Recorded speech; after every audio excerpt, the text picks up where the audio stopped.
मैं डॉक्टर शैलेश उनावत हमारी इस खास पेशकश सेहतनामा में आपका हार्दिक स्वागत करता हूं। सेहतनामा रखता है पूरे शहर का विशेष ख्याल। आज इस अंक में हमारे साथ हैं भोपाल शहर के प्रतिष्ठित onco surgeon doctor Rahul Agarwal. Doctor Rahul, आपका हार्दिक स्वागत। नमस्कार। नमस्कार। आज हम दर्शकों से चर्चा करेंगे कैंसर के बारे में, उससे निर्मित भ्रांतियों के बारे में, इलाज के बारे में और सर्जन का कितना बड़ा रोल रहता है।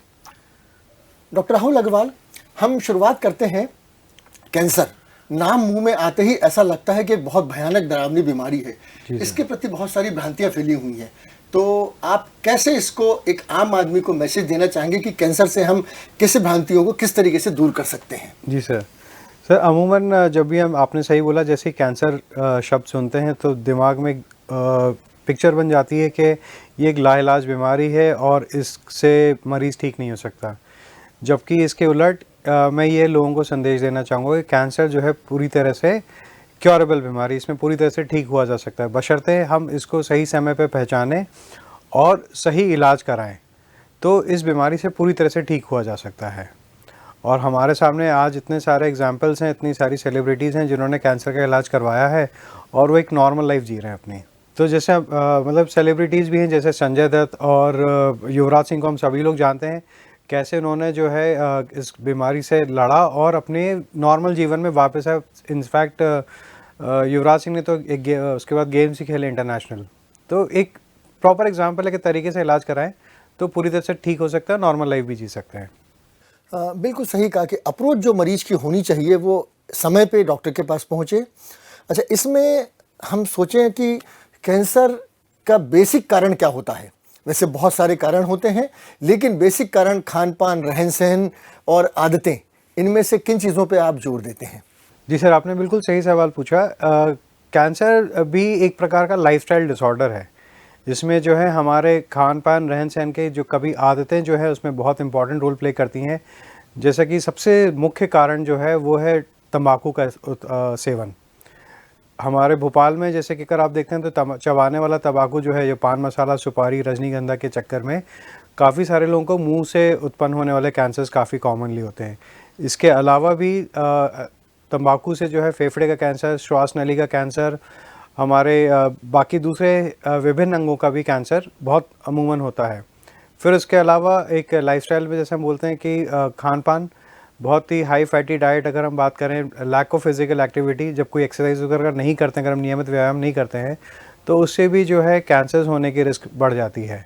और कुछ केसेस में आनुवांशिक भी कारण होते हैं, जहाँ पे फैमिली हिस्ट्री अगर है तो थोड़ा सा रिस्क हमारा बढ़ जाता है। युवा पीढ़ी आजकल फास्ट फूड की तरफ बढ़ रही है।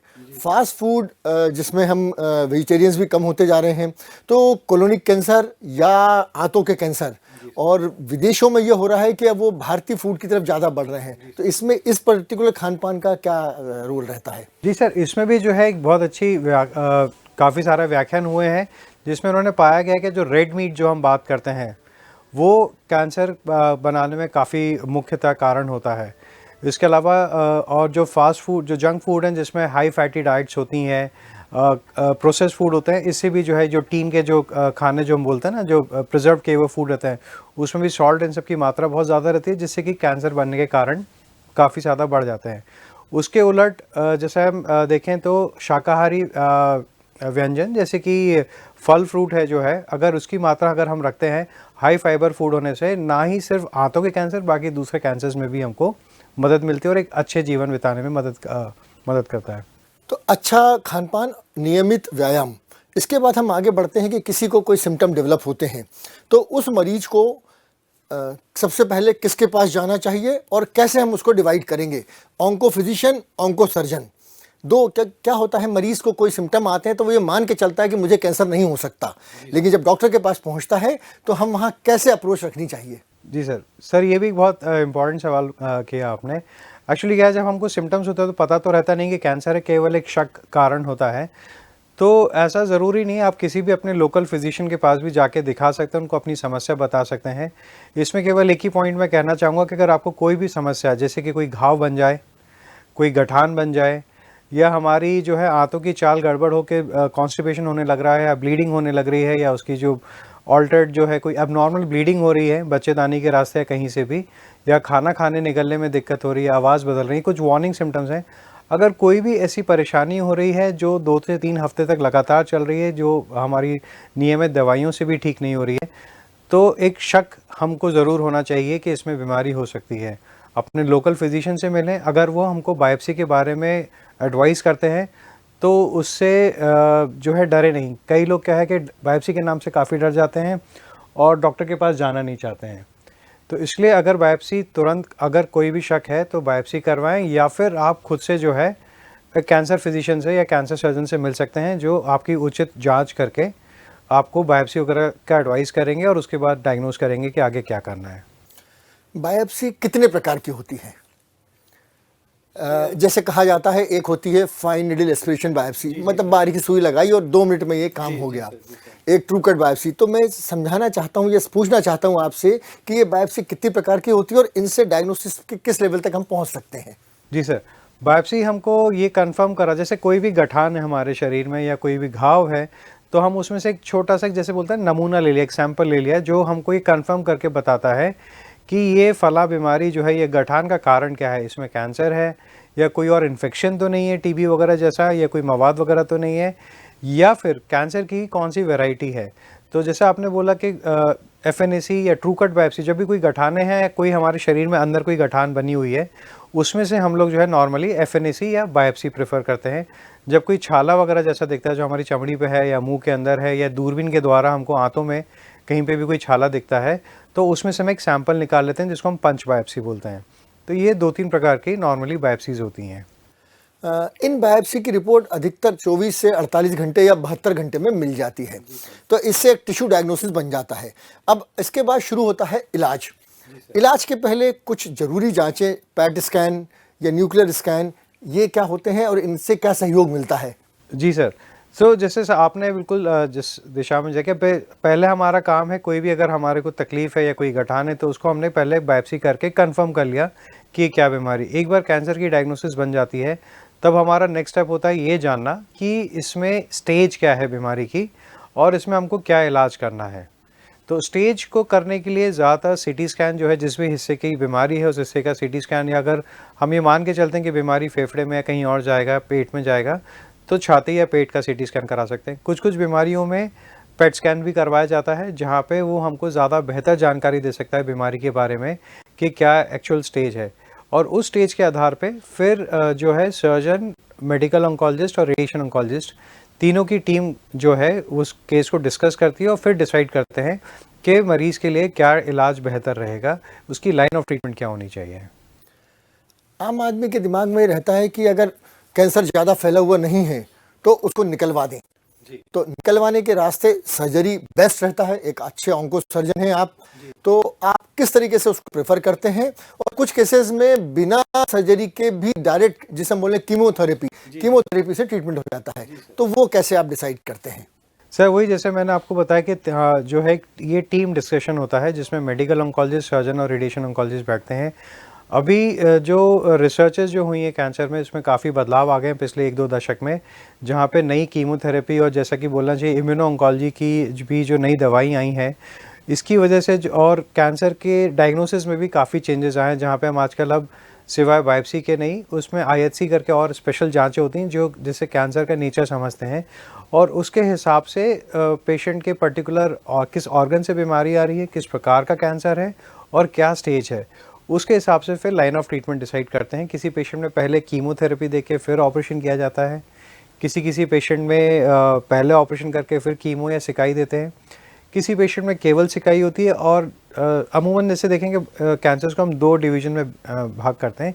एक होता है ब्लड कैंसर्स की जो वैरायटी है जिसमें केवल कीमोथेरेपी का रोल है, कभी कभी सिकाई दी जाती है। जो सॉलिड ऑर्गन कैंसर्स हैं उसमें अमूमन सर्जरी या रेडिएशन का मेन रोल होता है। कीमोथेरेपी जो है उस बीमारी को कंट्रोल करने में मदद करती है। सॉलिड ऑर्गन से आपका क्या तात्पर्य है? शरीर में कौन कौन से ऐसे हिस्से जिनको हम सॉलिड ऑर्गन बोलते हैं? सर जैसे अमूमन कॉमन जो अगर हम बात करें तो जैसे ब्रेस्ट हो गया, ओरल कैविटी हो गई, फूड पाइप हो गया, ये सारे जो है जो कॉमन कैंसर्स हैं वो सॉलिड ऑर्गन कैंसर्स में बात करते हैं। जो ब्लड कैंसर्स जो हम सुनते आ रहे हैं बहुत ज़माने से, वो लिक्विड कैंसर्स में आते हैं जिसमें यूजुअली कीमोथेरेपी की ज़रूरत पड़ती है। एक आपने बोला कि ब्रेस्ट कैंसर, स्तन कैंसर, ये बड़ी कॉमन चीज़ है और इसको लेके महिलाएं थोड़ी सी छुपाती भी हैं, बताने में हिचकिचाती हैं। अगर छोटी सी गठान है, खुद सेल्फ एग्जामिन करके उसको मालूम कर लेती हैं, तो उसके बाद अप्रोच कैसी हो? एक मान लें हमारे पास एक मरीज़ आया जिसको एक ब्रेस्ट में गठान है, तो उसमें आप क्या अप्रोच रखते हैं स्तन कैंसर में? सर, आपने अभी इसमें बहुत एक चीज़ बोली, सेल्फ एग्जामिनेशन। मैं ये बोलूँगा कि सभी महिलाओं को अपने महीने के चौथे या पाँचवें दिन खुद से ब्रेस्ट को एग्जामिन करना चाहिए, जिसको हम सेल्फ एग्जामिनेशन बोलते हैं। ये एक बहुत ही अच्छी स्क्रीनिंग टेक्निक है। अगर हर मरीज़ तो देखिए मैमोग्राफी नहीं करवा सकता या फैसिलिटीज़ अवेलेबल नहीं है, लेकिन अगर हम हर महीने खुद से अपने ब्रेस्ट को एग्जामिन करें तो हमको उसमें चेंजेस समझ में आते हैं। कभी भी कोई भी गठान है, निपल में चेंजेस हैं, कुछ भी प्रॉब्लम समझ में आता है तो फिजिशियन को दिखा सकते हैं। अब जैसे कि हमने शुरू में बात किया कि बीमारी को समझा, फिजिशियन को दिखाया, उन्होंने ज़रूरत पड़ने पे उसकी बायोप्सी लेके उसको कंफर्म कर लिया कि ये कैंसर है। फिर उसके बाद कि ये कैंसर की क्या वैरायटी है, किस स्टेज पे है, उसके आधार पे फिर हम डिसाइड करते हैं कि इसमें किस तरह हमको आगे बढ़ना है। कभी कभी कीमो पहले देके फिर ऑपरेशन किया जाता है, किसी किसी केस में पहले ऑपरेशन करके फिर आगे कीमोथेरेपी वगैरह दी जा सकती है। पहले कीमो करके क्या अपन गठान को छोटा करते हैं? क्या कंसेप्ट रहता है कीमो पहले देने का? जी सर, उसके 2-3 कंसेप्ट होते हैं सर। एक तो बीमारी जो है, अगर हमको लग रहा है कि शुरू में काफ़ी बड़ा है और ऑपरेशन करने से काफ़ी बड़ा म्यूटिलेशन, काफ़ी डिफेक्ट बनेगा, तो बीमारी को छोटा कर दिया जाता है। और उससे जो है, जैसे ब्रेस्ट कैंसर्स में अगर हम बात करें तो उसका सबसे अच्छा एग्जांपल ये है कि अगर किसी मरीज़ का गठान बहुत बड़ा है, वो कीमो से रिस्पॉन्स करके छोटा हो जाता है, तो फिर हम ब्रेस्ट कंजर्वेशन सर्जरी, जो कि स्तन बचाने वाली जो ऑपरेशन है, वो भी मरीज़ को ऑफ़र कर सकते हैं। तो कैंसर में ज़रूरी नहीं कि पूरा ही ब्रेस्ट निकलवाना पड़े, स्तन बचाना भी एक ऑप्शन है और कीमोथेरेपी हमारे को उसमें मदद करता है। इसके अलावा कीमोथेरेपी जो है हमको ये भी समझने में मदद करता है कि बीमारी का नेचर किस प्रकार का है, वो कितना कीमो रिस्पॉन्सिव है। तो ये भी डिफ्रेंशिएट हो जाता है कि किसी मरीज़ की आगे की प्रोग्नोसिस कैसी रहेगी। अगर कीमो को रिस्पॉन्ड कर रहा है तो हम ये मान के चल सकते हैं कि इससे बीमारी से ठीक होने के चांसेस उसके काफ़ी अच्छे हैं। आप ब्रेस्ट सर्जरी बहुत अच्छी करते हैं, उसमें जहाँ तक हमारे दर्शकों को मालूम है, क्योंकि घबराहट रहती है कि एक तरफ का ब्रेस्ट निकाल दिया तो हमें समाज में कैसे होंगे। आपकी खासियत है कंजर्वेटिव सर्जरी, कॉस्मेटिक सर्जरी और तीसरी ट्रांसप्लांट सर्जरी। ये किस तरीके से होती है और इसमें हम कैचल नेचुरल महिला को हम प्रदान कर सकते हैं? जी सर, देखिए अभी जो रिसर्चर्स के हिसाब से अगर हम देखें तो पिछले कुछ दशकों में जो रिजल्ट्स आए हैं उसमें ये देखा गया कि ब्रेस्ट बचाने वाली सर्जरी जो है वो पूरे निकालने के बराबर का रिजल्ट है। केवल एक ही चीज़ का फ़र्क है कि बचाने वाले सभी मरीज़ों में सिकाई लेना कंपलसरी है। तो अगर जैसे मरीज़ के आसपास सिकाई की सुविधा है और सिकाई का इलाज करवा सकते हैं तो ब्रेस्ट बचाना एक बहुत ही अच्छा और मैं ये कहूँगा कि बेस्ट सोल्यूशन है आज की डेट में। इसके लिए एक पूरी टीम रहती है जिसमें प्लास्टिक सर्जन और ब्रेस्ट सर्जन और जो कैंसर सर्जन है वो लोग साथ में रहते हैं। जैसे मैंने बताया कि इस पर डिपेंड करता है कि इसकी गठान की लोकेशन क्या है, कितने साइज़ की है। अगर शुरुआत में ही सर्जरी पॉसिबल है और बचाया जा सकता है तो डायरेक्टली ऑपरेशन किया जा सकता है। अगर कभी ऐसा लगे कि ज़्यादा बड़ी गठान है तो कीमोथेरेपी देके उसको हम श्रिंक कर देते हैं और श्रिंक करने का तो छोटा हिस्सा केवल उस निकालने से जो है ब्रेस्ट बचाया जा सकता है, उसकी कॉस्मेसिस भी बचाई जा सकती है। किसी किसी केस में जो है जब डिफेक्ट ज़्यादा बड़ा है तो हम लोग प्लास्टिक सर्जन की मदद लेते हैं, जहाँ पे वो टिश्यू कहीं और से बोरो करके या ब्रेस्ट के टिश्यू को ही घुमा के उस बीमारी को भी निकाल देते हैं और उसकी कॉस्मेसिस को भी प्रिजर्व करते हैं। तीसरी चीज़ मैंने पूछी थी ट्रांसप्लांट, अगर किसी कंडीशन में हमको पूरा ही निकालना पड़े तो शेप वापस कैसे रिगेन करते तो हैं? उसमें भी सर मैं ये मानता हूँ कि अगर किसी को सपोज़ बीमारी का नेचर इस प्रकार का है या कोई सिकाई नहीं करवाना चाहते हैं जहाँ पे पॉसिबल ही नहीं है, तो वहाँ पे हम लोग जैसे पूरा ब्रेस्ट निकाल देते हैं। तो हमारे पास ऑप्शन है या तो इमीडिएट रिकन्स्ट्रक्शन का, जहाँ पे with the help of implants या टिश्यू ट्रांसफ़र जो है प्लास्टिक सर्जन की मदद से हम लोग पूरा ब्रेस्ट रिकन्स्ट्रक्शन कर सकते हैं। ज़्यादातर मैं प्रेफर करता हूं कि इलाज कंप्लीट करवा लिया जाए शुरू में, जैसे जो सर्जरी वो करवा के इलाज कंप्लीट करके साल 2 साल अगर हम देखते हैं कि सब बढ़िया है, कोई दिक्कत नहीं है, तब हम सेकेंडरी जो है रिकन्स्ट्रक्शन करवा सकते हैं, जिसके भी रिजल्ट काफ़ी अच्छे रहते हैं। यहाँ तक तो हम पहुँचे आम आदमी के लिए। अब इसके ऊपर स्पेसिफिक कैंसर होते हैं, जैसे आपने शब्द लिया था आजकल आईएससी के बाद में इम्यूनोथेरेपी। ये इम्यूनोथेरेपी क्या होती है, कितनी महंगी है और इसके रिजल्ट कैसे हैं? जी, इम्यूनोथेरेपी एक नया अभी कहना चाहिए कि कीमोथेरेपी के जैसे हमारे शस्त्रों में जो एक नया शस्त्र आया है इम्यूनोथेरेपी, ये बेसिकली हमारे शरीर के ही इम्यून सिस्टम को मजबूत करता है कैंसर से लड़ने के खिलाफ। तो कुछ कैंसर्स हैं खास करके जैसे कि लंग कैंसर्स हैं या फिर ब्रेस्ट कैंसर ही है जहाँ पे इम्यूनो ऑन्कोलॉजी का काफ़ी अच्छे से इस्तेमाल होता है। शुरुआत में जैसे किसी भी दवाई के साथ होता है कि शुरू में हम लोग ये 4th स्टेज में यूज़ करते थे, लेकिन अब लंग कैंसर्स में या ब्रेस्ट कैंसर्स में अभी हम जो है इस इम्यूनो ऑन्कोलॉजी को कीमोथेरेपी के दौरान ही स्टार्ट कर सकते हैं, जिससे काफ़ी अच्छा रिस्पांस मिलता है, बीमारी काफ़ी हद तक कम हो जाती है। कुछ वो बीमारियां जहाँ पे शुरू में लग रहा था कि ऑपरेशन संभव नहीं है, लेकिन रिस्पांस के बाद देखते हैं कि इतना अच्छा रिस्पांस है कि हम ऑपरेशन करके उसको पूरी तरह से निकाल सकते हैं। तो ये सर्वाइवल को बढ़ाने में भी काफ़ी हद तक हमारी मदद करता है। एक नाक कान गले के बारे में बात करना चाहूँगा विशेष तौर पे। यहाँ की सर्जरीज काफ़ी बड़ी होती हैं और रिज़ल्ट भी प्लस माइनस वाले रहते हैं। कुछ ऑपरेशन बहुत बड़े होते हैं, तो उसमें आप किस तरीके से प्लान करते हैं और मरीज को क्या फ़ायदा मिलता है? सर, मुंह के कैंसर जैसा मैंने शुरू में ही बताया कि हमारे इस हिस्से में जहाँ पे पान मसाला तंबाकू का प्रचलन काफ़ी ज़्यादा है, वहाँ पे जो है ये मुंह के कैंसर्स बहुत कॉमन है। इसमें अमूमन ज़बान के जो जीभ के जो कैंसर्स हैं वो बहुत कॉमन है, गाल के या दाढ़ के ऊपर के तालू के कैंसर्स बनते हैं। तो जो मुंह के अग्रभाग में जो है मतलब हमारे होंठ से लेके ज़बान के आगे के हिस्से तक, मोबाइल हिस्से तक, वहाँ पे अमूमन ऑपरेशन जो है एक बेहतर पद्धति रहती है जिसमें हम ऑपरेशन करते हैं, और साथ में जो है डिफेक्ट के हिसाब से उसमें प्लास्टिक सर्जरी भी ज़रूर करते हैं, क्योंकि मुंह जो है एक कॉम्प्लेक्स एरिया है। कॉस्मेसिस के अलावा उसका फंक्शन की भी बहुत ज़रूरत होती है। तो जैसे ज़बान वगैरह के हिस्से में हमको प्लास्टिक सर्जरी करना ज़रूरी हो जाता है कि जिससे कि उसका फंक्शन बना रहे, लोग जो है आम तरीके से खा पी सकें, बोल सकें और खाना निगल सकें।